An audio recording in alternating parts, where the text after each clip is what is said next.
Hey, welcome back to KN Van Life and another damp, drizzly Derbyshire day.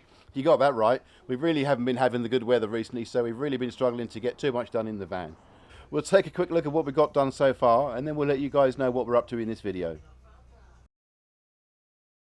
So last time we did the headliner, which we took out, and then we get all the installation done on the roof of the van in the front above the cab, and we got the headliner put back in, and we got the brackets on the side ready for the van concept shell to go in above the cab. We also did some closed cell foam insulation on the ridges on the floor or the back of the van. Yes, I know it's not always required and it's not needed because the actual metal is corrugated and you don't need it, but I had some left over and rather than throwing it away I thought I'd use it. It can't do any harm. Today we're having a go at fitting the subfloor, including cutting the battens and cutting the Celotex insulation. Yep, so we're going to cut all the battens first and we'll cut the insulation and we'll dry fit everything to make sure it all fits nice and snugly. Then we'll lift up the battens and we'll bond those down with Sikaflex 522. I'm going to stick a camera up in the back of the van. I'm not sure whether I'll time lapse it yet or whether I'll just speed a video up, but you'll get the idea. Let's get at it.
So you can see I've staggered the battens. I've put the horizontal ones, the ones left to right of the van, they're whole, and the ones that run length front to back, they've been cut in between the ones that run side to side. I've put an extra batten over the wheel arch where most of the weight's going to be in the back of the van where the garage is. That's where most of my electrics are going to be, hence I've doubled up, not doubled up, but I've just made the gaps between the battens a little bit closer so they can take the extra weight for the load in there. Hey guys, welcome back to part 2 of the subfloor. So in part 1 we did the battening and the Celotex, and in part 2, as you can see by the boards behind me, we're actually going to be cutting and templating out the floorboards to lay on top of the battening and the Celotex. Now it's actually sunny today in Derbyshire, which makes a nice change, so I get to work outside as opposed to in my garage. So I'm going to be using my trusty router to fishtail the ends, dovetail the ends so that I can overlap the two sides where the boards join as they go throughout the van. And obviously because I'm using a router, I need to be using my personal protective equipment, i.e. the mask and my goggles, to make sure that I don't bugger up my lungs or my eyes. Cool, let's get it done.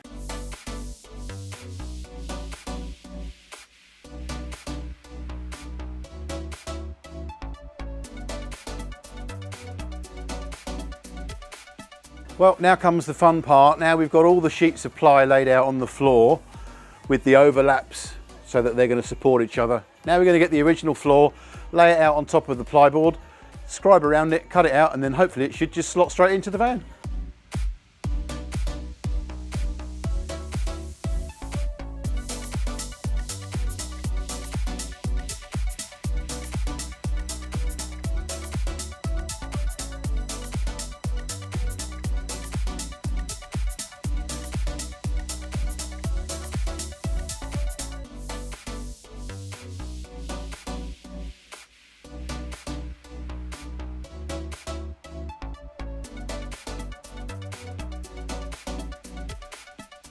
Okay, I've ripped the pieces of plywood down, cutting off all of the excess and just leaving the little bit I need to trim.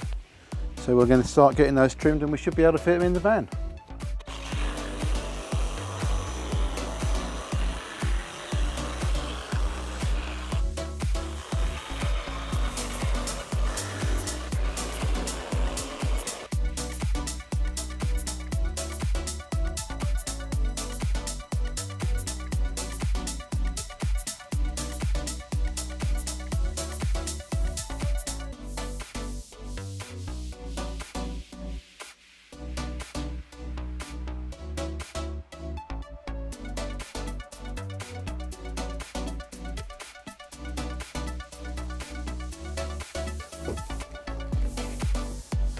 Tell you what, that's pretty decent.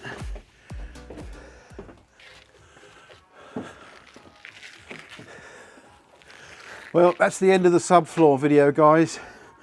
Obviously this was part 2. This was just the flooring over the top of the frame and the Celotex that we did in the previous video. This is all going to be strung to one anyway, so when I say the second video, it's the second part of the same video. So that wraps up the floor. I'm knackered. I need to go grab a drink, I need a shower. I'll see you guys on the next one. Take it easy.